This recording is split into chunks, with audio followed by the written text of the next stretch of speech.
నమస్తే. నేను మీ Gopi. Welcome back to our channel. ఈరోజు మనతో వచ్చరికి పొలిటికల్ అనలిస్ట్ చిట్టిబాబు గారు ఉన్నారు. సార్ నమస్తే సార్. నమస్తే సార్, టీడీపీ వాళ్ళు లేకపోతే జనసేన వాళ్ళు, బీజేపీ వాళ్ళు ఎవరో కానీ కొన్ని రోజుల నుంచి కొడాలి నాని గారు రాజకీయ సన్యాసం తీసుకోబోతున్నారని కొన్ని వార్తలు అయితే బాగా ఫేస్బుక్లో కానీ లేకపోతే ట్విట్టర్లో కానీ ఇలా కొన్ని సోషల్ మీడియా ప్లాట్ఫామ్స్లో బాగా వైరల్ అవుతున్నాయి. సో నిజంగా ఆయన రాజకీయ సన్యాసం తీసుకోబోతున్నారంటారా? ఇవన్నీ పిచ్చి గాలి వాగుళ్ళు ఇవి చాలా. ఎందుకంటే ఒక ఎన్నికల్లో ఓడిపోయినంత మాత్రాన రాజకీయ సన్యాసాలు తీసుకుంటారు ఇంకోటి అనుకుంటే, ఇప్పుడు ఎవరు ఓడిపోలే రాజకీయాల్లో? రామారావు ఓడిపోయారు, రాజకీయ సన్యాసం తీసుకున్నారా?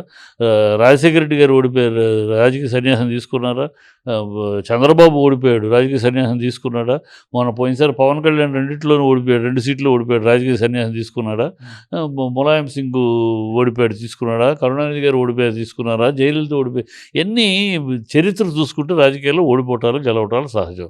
ఓడిపోయినంత మాత్రాన మీరు మరి ఈ మాట్లాడుతున్న వీళ్ళు ఎంతమంది ఓడిపోయారు గతంలో? మరి వాళ్ళందరూ రాజకీయ సన్యాసం తీసుకున్నారా? లేదుగా. నిలబడి మళ్ళీ పోరాడి మళ్ళీ వచ్చారు కదా. అట్లాగే మీకుంటే దమ్ము ధైర్యం ఇతరులకు లేదనుకుంటే ఎట్లా? అది పిచ్చితనం, ఫూలిష్నెస్. ఎందుకు తీసుకుంటాడు రాజకీయ సన్యాసం? గత కొన్ని రోజుల నుంచి జగన్ ఎంబడి తిరగట్లేదు, అది కాక అనారోగ్యంగా ఉన్నారంట. జగన్ ఎంబడి తిరగట్లేదు. జగన్ ఎంబడి అప్పుడు తిరగల, అవసరమైనప్పుడు వెళ్ళేవాడు, కలిసేవాడు అంతే. జగన్ తన కార్యక్రమంలో తిరుగుతున్నాడు. తన 40% ఓట్లు వచ్చినాయి. అంటే ఇంకోటి, ఆయనకి అనారోగ్యంగా ఉన్నారంట. ఆయనకి అంటే బయటికి తిరగలేకుండా ఏదో క్యాన్సర్ వచ్చినట్టు కొన్ని వార్తలు అయితే బాగా సోషల్ మీడియాలో బాగా వైరల్ అవుతున్నాయి. చిల్లర భాషలో అనారోగ్యం అంటే అనారోగ్యం కాదు, అది మానసికంగా డెఫినెట్గా తను కంటిన్యూస్ గుడివాడ అనేది తన అడ్డా. గుడివాడలో కొడాలి నాని ఓడిపోతాడని బహుశా తెలుగుదేశం వాళ్ళు కూడా ఊహించుండరు. అలాంటి స్ట్రాంగ్ ప్లేసు గుడివాడలో. ఇప్పుడు కూడా వెళ్ళి మాట్లాడితే కొడాలి నాని మా దేవుడు, మా లీడర్ అంటూ ఉంటారు. మరి ఓడిపోయాడంటే ఓడిపోయాడు, అది అప్సెట్ ఉంటుంది. ఇప్పుడు నా ఇంట్లో నేను ఓడిపోతే ఉండదా మానసికంగా? అలాంటి మానసిక కోస్త ఉంటుంది. అది ఆ బాధ, దాని నుంచి బయటికి రావాలి. వస్తారు కొంత టైం పడదు. దేనికైనా ఒక ఉపశమనం జరగాలి కదా, బయటకు వస్తారు. ఈ మొన్న కూడా ఈయన ఎమ్మెల్యేకి రిజైన్ చేసి ఎంపీకి చేస్తాడు. ఎన్ని చిల్లర మాటలు, మైండ్ గేమ్. ఎందుకు చేస్తారు? ఇది తిరిగి అడిగితే మీ చంద్రబాబు చేశాడా ఓడిపోతే అని అడిగితే, పవన్ కళ్యాణ్ ఓడిపోయాడు చేశాడా? రాజకీయ సన్యాసం లేదుగా. మరి మీరు పోరాడే శక్తి ఇంకోళ్ళకి లేదనుకుంటే ఎట్లా? మీరైతే పోరాడగల మగవాళ్ళు, ఎదుటోళ్ళు అయితే సన్యాసం తీసుకునే సన్యాసుల పిచ్చివాగుళ్ళు కదా. ఇది అర్థపర్థం లేని మాటలు. ఎవరు ఏమి రిజైన్ చేయరు, ఫైట్ చేస్తారు. మళ్ళీ రేపు 5 ఏళ్ళు టైం ఉంది. 5 ఏళ్ళలో ఎట్లా మనం రికవర్ చేసుకోవాలి, మనం ఎక్కడ ఓడిపోయాం, ఎక్కడ మనకు ఎందుకని ప్రజలు మన అడ్డాలో మనం ఓడిచ్చారు, ఏమిటి కారణాలు, ఎక్కడెక్కడ జరిగి అవన్నీ సరిదిద్దుకుంటారు. అంటే ఒక కొడాలి అనే కాదు, బీజేపీ పార్టీలో చేరబోతున్న కొంతమంది వైసీపీలో ముఖ్య నాయకులు అని చెప్పుకోవచ్చు. అనిల్ కుమార్ యాదవ్ కానీ, పేరు నాని కానీ, వీళ్ళందరూ బీజేపీలోకి వెళ్తున్నారని కొన్ని వార్తలు అయితే బాగా సోషల్ మీడియాలో ఎక్కువ అవుతున్నాయి. వెళ్తారమ్మా బీజేపీలో? ఎందుకు వెళ్తారు? జనసేనలోకి రానిరు, టీడీపీలోకి రానిరు కాబట్టి వీళ్ళు ఎందుకు వెళ్తారు? వైసీపీలోనే ఉంటారు. ఎందుకు వెళ్తారు? వైసీపీని వదిలిపెట్టి వెళ్ళాల్సిన అవసరం ఏముంది? వైసీపీ ఏమన్నా ఒక ఎన్నికలు ఓడిపోయిన ఆ పార్టీ అంటే చంద్రబాబు అంటే వాళ్ళకి భయం అంట, పవన్ కళ్యాణ్ అంటే భయం అంట. అంటే మొన్నటిదాకా చంద్రబాబు జగన్ అంటే భయమా? అందరినీ కలుపుకుని నూరా అందరూ కలుపుకుని ఒంటరిగా రాలేదుగా, అందరూ భయపడారా? రాజకీయ చతురత. ఒక్కడికైతే గెలవలేము కనుక అందరూ కలవాలి అని అందరినీ కాళ్ళు పట్టుకున్నాడు, చేతులు పట్టుకున్నాడు, అందరూ కలుపుకున్నాడు, గెలిచాడు. సో అప్పుడు జగన్ కోసం భయపడి అందరిని కలుపుకుంది. అది రాజకీయం అంటారు, అంతే కదా.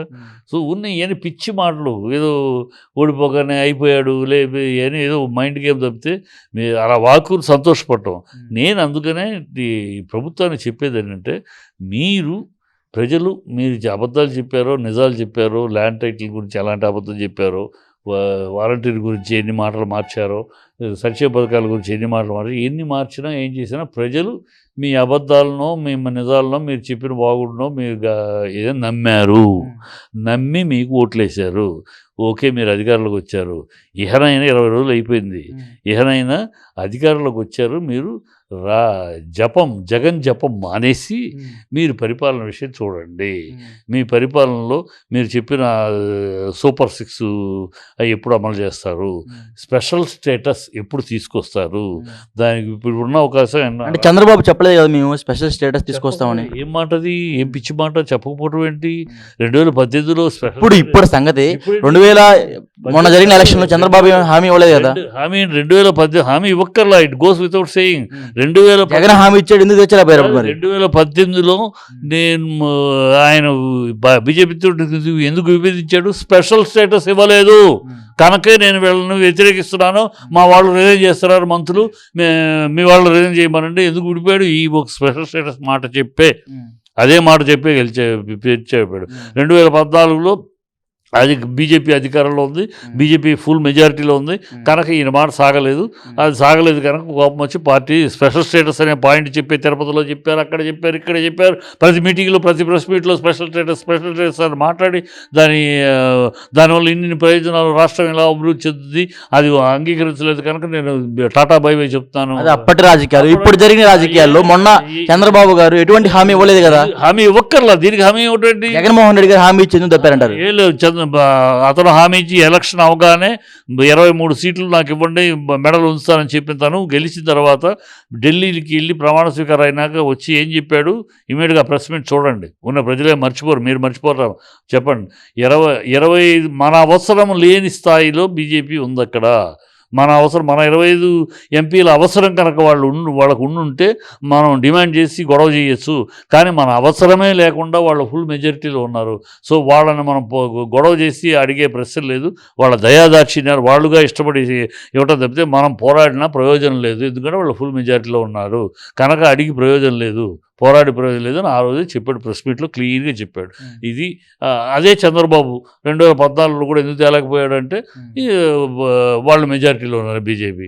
అప్పుడు 298 ఉన్నారు, జగన్ అప్పుడు 303కి వచ్చారు. సో ఈ ఇద్దరు హైయెస్ట్లో ఉన్నప్పుడు వాళ్ళ దయాదాక్షిణ్యాలు చెప్తే వాళ్ళు ఇవ్వమనేశారు కనుక అడిగే ప్రశ్న లేదు. ఇవాళ చంద్రబాబు స్పెషల్ స్టేటస్ తీసుకురావాల్సిన ఇంత మాట్లాడి ఇన్ని ఉపన్యాసాలు ఇచ్చి ప్రజలు మర్చిపోయారు అనుకుంటే ఎట్లా? ఉపన్యాసాలు ఇచ్చి ఇవాళ స్పెషల్ స్టేటస్ ఇవాళ అవకాశం ఆంధ్ర రాష్ట్రం ఏర్పడిన తర్వాత ఇలాంటి అవకాశం ఇవాళ వచ్చింది రాష్ట్రానికి. ఏది డిమాండ్ చేయగలిగే అవసరం, ఎందుకంటే మనకి కీ కేంద్ర ప్రభుత్వం యొక్క కీ చంద్రబాబు నితీష్ కుమార్ దగ్గర ఉన్నాయి. అందుకని నితీష్ కుమార్ అక్కడ స్పెషల్ స్టేటస్ కానీ ప్యాకేజ్ కానీ అడుగుతున్నాడు. దానికి ప్యాకేజ్ ఆయన అడిగినట్టు 1,00,000 కోట్లు అడుగుతున్నారు. 1,00,000 కోట్లు ఇవ్వాలా వద్దా వీళ్ళు చర్చలు పెరుగుతుంది. చంద్రబాబు ప్యాకేజ్ కూడా అడగలేడు. ప్యాకేజ్ ఎందుకంటే ఆల్రెడీ ప్యాకేజ్ తీసుకుని మళ్ళీ అది పనికిరాదని వేస్తాడు. ఇప్పుడు మళ్ళీ ప్యాకేజ్ అడిగే అవకాశం లేదు. ఇవాళ తను డెఫినెట్గా తన ఉంది స్టేటస్ తీసుకురావాల్సి. కాంగ్రెస్ ఒక పక్క స్టేటస్ ఇస్తానంట, మేము స్టేటస్ ఇస్తాము, స్పెషల్ స్టేటస్ ఇస్తాము, మా దగ్గరికి రమ్మని కాంగ్రెస్ అడుగుతుంది. మరి ఈయన కాంగ్రెస్ దగ్గరికి వెళ్తాడా? కాంగ్రెస్కి వెళ్ళే తప్పే ఉంది. ఈయన చాలాసార్లు అటు ఇటు తిరిగినవాడే కదా. ఆ పార్టీ ఈ పార్టీ బీజేపీ ఎస్ అంటాం, బీజేపీ నో అంటాం. కాంగ్రెస్ తోటి గత తెలంగాణ ఎన్నికల్లో కాంగ్రెస్ తోటి చేతులు కట్టడం, మళ్ళీ కాదంటాం, బెంగళూరు వెళ్ళి మాట్లాడకుండా ఇవన్నీ ఉన్నాయి. సో కనుక ఆయన కాంగ్రెస్ని ఇస్తానంటున్న కాంగ్రెస్కి వెళ్ళి కూడా రాష్ట్రం కోసం, రాష్ట్ర భవిష్యత్తు కోసం నేను కాంగ్రెస్లో చేతులు కలుపుతున్నాను, బీజేపీకి టాటా బై బై చెప్తున్నాను, కాంగ్రెస్ తోటి చేతులు కలిపి స్పెషల్ స్టేటస్ తీసుకొస్తాను అన్నాడు అనుకో, ప్రజలు హర్షిస్తారు. ప్రజలు ఓకే. అందుకని నేను ఆయనకి గుడి కట్టడానికి స్థలం కూడా చూస్తున్నాను. ఆయన గుడి కడతాను, స్పెషల్ స్టేటస్ తీసుకొచ్చే అవకాశం ఇవాళ ఉంది. ఇవాళ నౌ ఆర్ నెవర్. ఇప్పుడు కనుక స్పెషల్ స్టేటస్ తీసుకురాకపోతే ఇంకెప్పుడు మనకు రాదు. ఇవాళ అవకాశం బ్రహ్మాండంగా ఉంది, ఎందుకంటే మన మీద ఆధారపడి ఉంది కేంద్ర ప్రభుత్వం. ఇవాళ మనం అడిగితే ఖచ్చితంగా ఇవ్వాల్సిన పరిస్థితి. అప్పటికీ మొండిగా వాళ్ళు ఏమన్నారంటే ఇస్తారన్న కాంగ్రెస్ తోటి చేతులు కలుపు తెచ్చుకుంటామే. ఒక ఫైనల్గా పాయింట్ మేము మాట్లాడండి. కొడాలి నాని గారు ఇంకా రాజకీయాల్లో కొనసాగుతారా లేకపోతే అవుటా? ఖచ్చితంగా కొనసాగుతాడు, గ్యారంటీ కొనసాగుతాడు. ఎందుకు? ఒక ఓటమికి పారిపోయే లక్షణాలు కావమ్మా, ఒక ఓటమికి పారిపోయే నాయకులు కాదు వీళ్ళంతా. నా 3 సార్లు గెలిచాడు ఎమ్మెల్యేగా, 3 సార్లు గెలిచాడు, ఒకసారి ఓడిపోయి పోతాడా? అలాంటి నాయకత్వాలు ఉన్న వాళ్ళు 3 సార్లు గెలవరు. అర్థమైందా? ప్రజానాయకుడు ప్రజల్లో ఉన్నాడు, తప్పులు జరుగుతాయి, ఒకసారి ఓడిపోతారు. మహామహులు ఓడిపోయారయ్యా. కొడాలని ఎంత మహామహులు ఓడిపోయారు.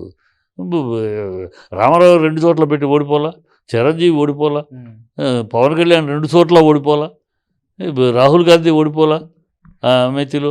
ఎవరు ఓడిపోవటాలు అనేది రాజకీయాల్లో సహజం. ఓడిపోయిన ప్రతివాడు సన్యాసం తీసుకుంటాడు, ఇంట్లో కూర్చుంటాడు అనుకుంటే మూర్ఖత్వం, అజ్ఞానం, అర్ధజ్ఞానంతో మాట్లాడే సన్నాసి సొల్లు కాగుళ్ళు. Okay sir, thank you.